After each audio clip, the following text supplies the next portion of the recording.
Asharam Bapu did not sit there and say, "Come to me." People went to him. So people have faith in him. Poor Sushant, like, is he I'm so sad that, such a bright actor, such a bright human being had to lose his life. God knows, how it happened. I don't want to sit in judgment and say Alia Bhatt is a brilliant person. I don't know. I have never met her.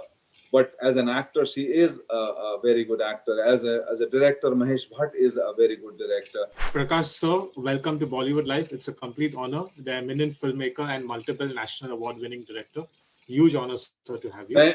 Thank you very much. It's such a pleasure for having me.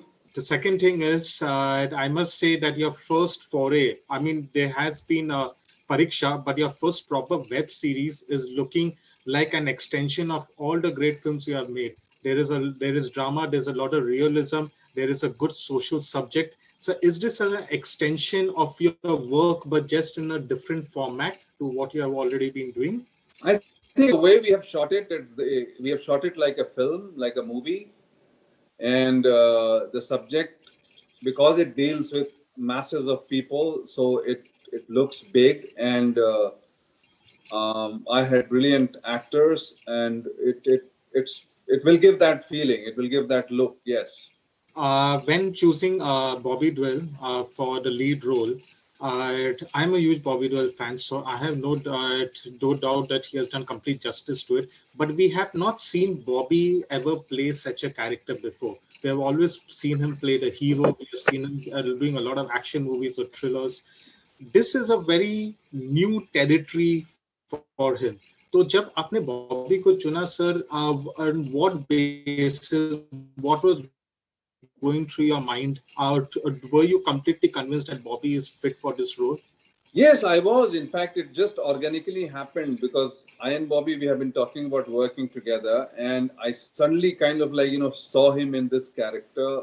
Physically, he fits the character, and he is a damn good actor. I understand, I know his depth, and when I narrated this character to him, I called him up and said that this is an interesting character, and he immediately realized the challenge as an actor because it has gray, white, black, everything, in one character, and it really fell into place.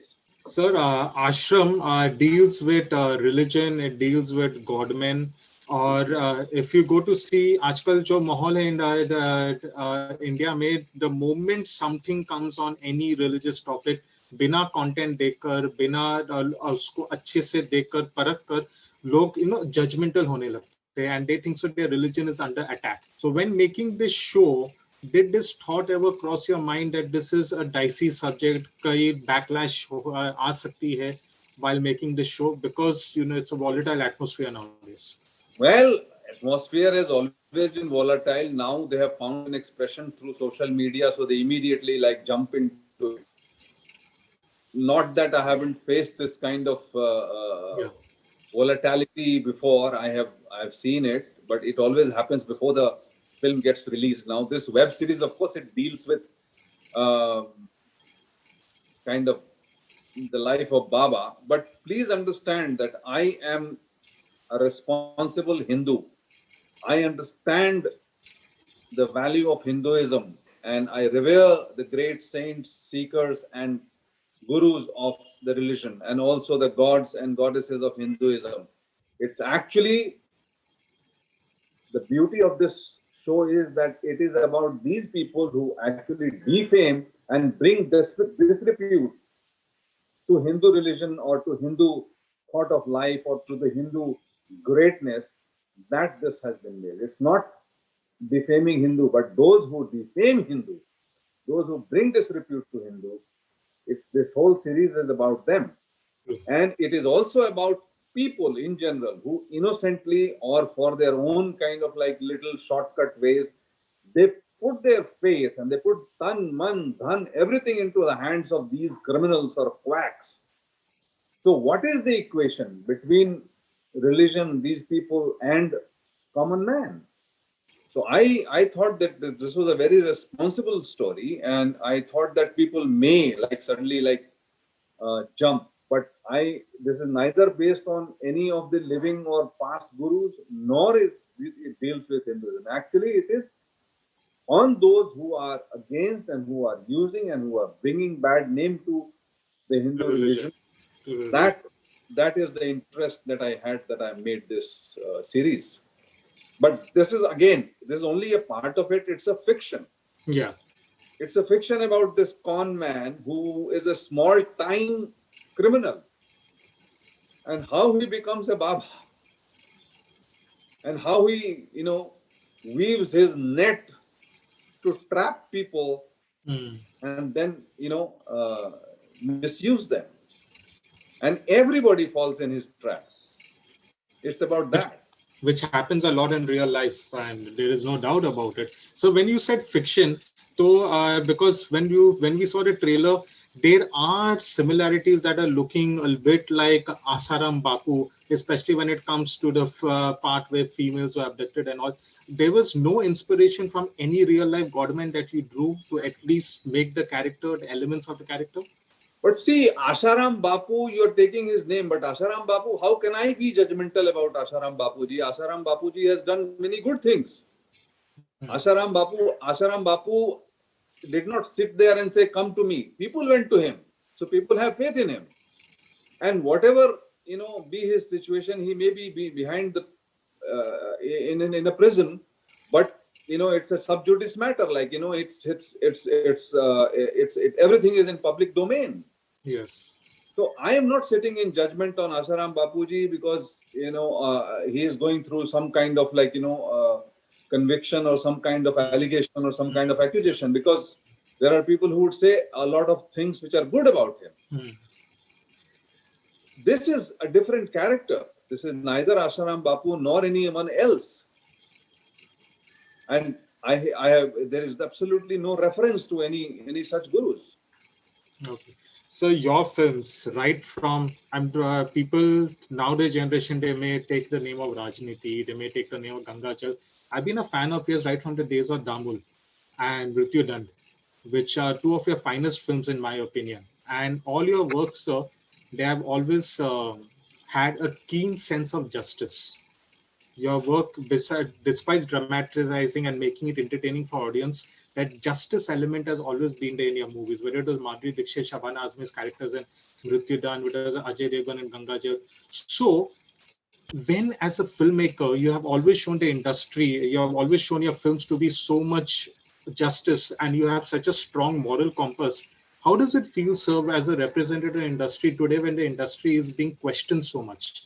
And when the industry's fingers are being lifted at, that the industry, because of the industry, people are not getting a chance and people are being ostracized or logo ke saath anyay ho raha hai. And since you have such a strong moral compass, how does it feel, sir, when the industry is being targeted?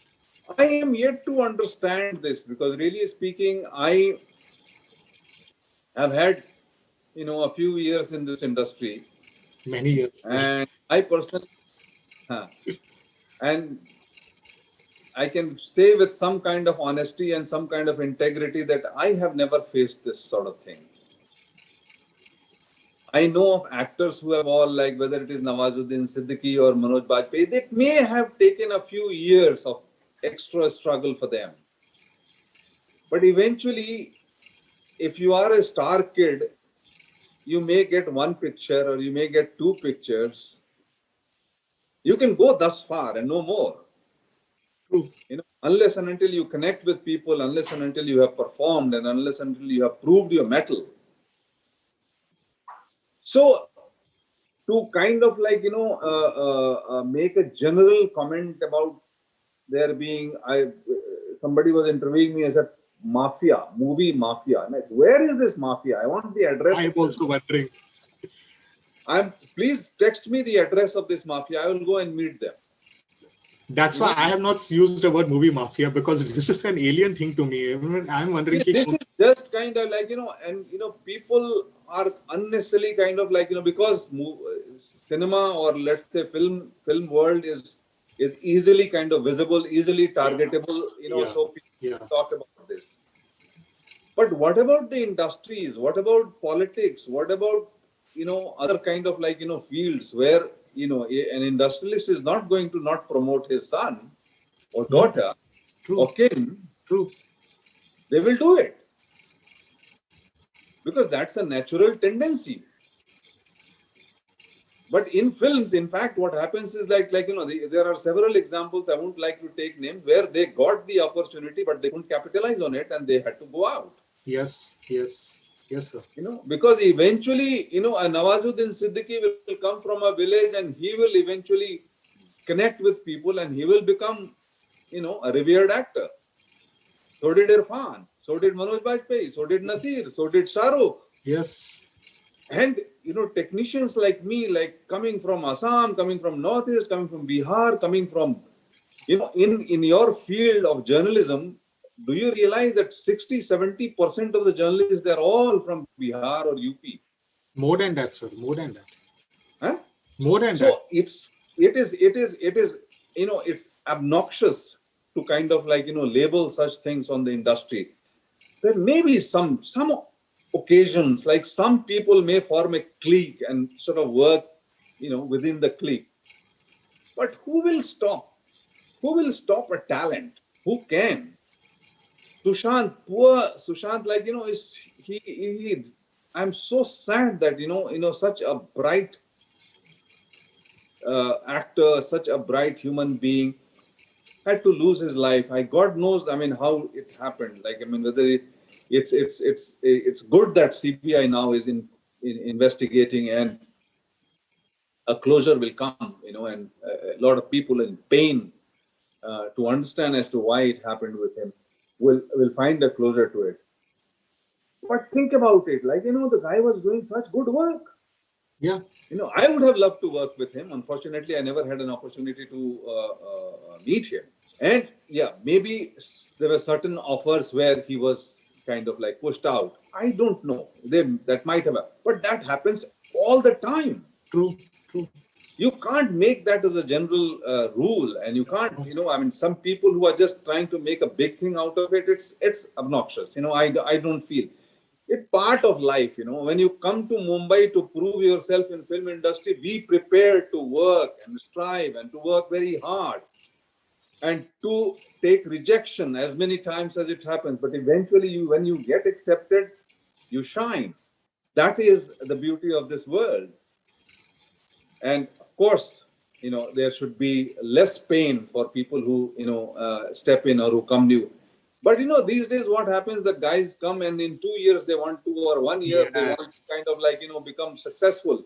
They think everything is on the shelf. No, it doesn't happen here. Yes. There are young actors who sometimes meet me somewhere and are able to speak to me and say, sir, for 6 months we have been trying to meet you and your office doesn't allow us to. Now, that is possible. That may have happened because, I would like to spend my time working than trying to meet all the people. There is a process to meet people. You meet people only when you are casting. Yeah. And there are casting directors now. There are systems in place and there are assistants who look after that.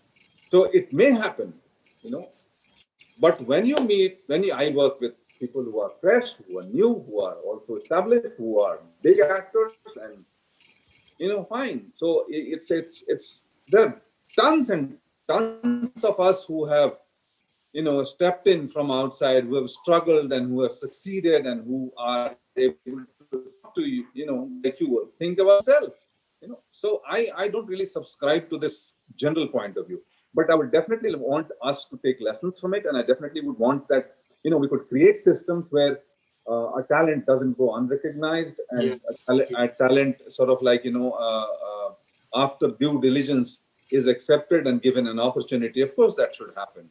But don't blame the industry for kind of things which are quite unnecessarily. So I have spoken to many people over this. I must say you have given probably the most balanced perspective on both sides that I've heard on this in the industry. I've spoken to many people. It's hats off, sir, to your answer. It's really, there are no questions beyond this. Sir, you made a very valid point about people trying to make it quickly, 6 months, 2 months, and then they get disgruntled. Do you think so? This disgruntlement, this jealousy is being vented out, like say against an Alia Bhatt or a Sadak to becoming the most disliked trailer ever when the trailer is pretty fine? Is this disgruntlement frustration people are venting out? of their own and riding on Sushant Singh Rajput? I'm not on social media. Honestly speaking, I have heard about this dislike, and I don't know what kind of message sort of turns around and goes. But it's unfortunate. It's unfortunate. I also think it probably is the product of this depressing pandemic time when people Yes. Locked. you know, getting the opportunity to vent their feeling in abnormal ways. Uh, Yes. it's no one can deny that Alia Bhatt is a brilliant actor. True. Uh, I don't want to sit in judgment and say Alia Bhatt is a brilliant person. I don't know. I have never met her, but as an actor, she is a very good actor. As a director, Mahesh Bhatt is a very good director. And I don't know if they have made a good film or bad film. When the film comes in, that will be just then. But yes, as you said, the access to social media to be able to vent your feeling has created this atmosphere where uh, people are immediately jumping onto opinion and judgment and things like that. And it's, I take everything as, as a matter of progress. So this is what the world has come to be. If a small virus can bring the whole world to With its sneeze. knees, Yeah. uh, things like dislikes of a trailer is hardly, It's hardly thing matter. should matter. Let it be. Yes. So speaking about you again, it's been some time since we have seen a film from you on the big screen. I mean, we have said now you're into the web space and all. When are we going to see that again, sir? Well, I made Pariksha for bringing it on a big screen, but the times were such that I had to release it on an OTT platform, and thankfully it has connected with people and done very well. Yes, yes. And I continue even after all these days of release. I continue to get emotional messages every single day and night from all over the world, which is great. But there's another film which I have completed and which is in the cans right now, and we'll start doing the festival circuit pretty soon, which we will talk next month. And there are two films which I'm shooting next year. So it's all the time. It's happening all the time. Okay. So you did a sequel to Gangajal. How about a sequel to Rajniti? Because it was ripe. The subject was ripe for a part two. The thought has ever crossed your mind? It has crossed my mind. We have worked on it, and the script and the structure is already ready. I am just waiting for an opportune time to launch. Okay, okay, that's some extremely good news. So Yeah. coming back to Ashram, there we have always seen that when a show is successful, you have done multiple seasons. I mean, this has started to take root in India. In the West, this has been going on since ages now. Have you already have plans for a season 2 of Ashram? Yeah, we are already working on it. Yeah. Okay, that's fine, sir. Finally, sir, before leaving, the final word on, besides obviously Prakash Jha, great director as yourself, and Bobby Deol, who's a very good underrated actor in my opinion. Besides you also, what would be the USPs of Ashram for our audience? It's a damn good, interesting story with a brilliant cast, because it's not only Bobby Deol. You see the actors who are there: Chandan Sanyal, Darshan, Tushar, Vikram, Trida Chaudhary, Anupriya Goenka. I mean, tons of them. They're all there, and they have performed beautifully, and it's really kind of worked out very well. So I think people will enjoy it, and the whole confusion about dharma is going to go away in the air. आश्रम देखने के बाद धर्म संकट में नहीं होगा. हाँ, बिल्कुल नहीं होगा. Okay, sir, brilliant talking to you. As always, a pleasure whether I visit your office or whether I do it on the Zoom thing. It's always a pleasure talking to you, sir. Lots of love and all the best for Ashram. Pleasure talking to you. Thank you very much. Bye, bye, sir.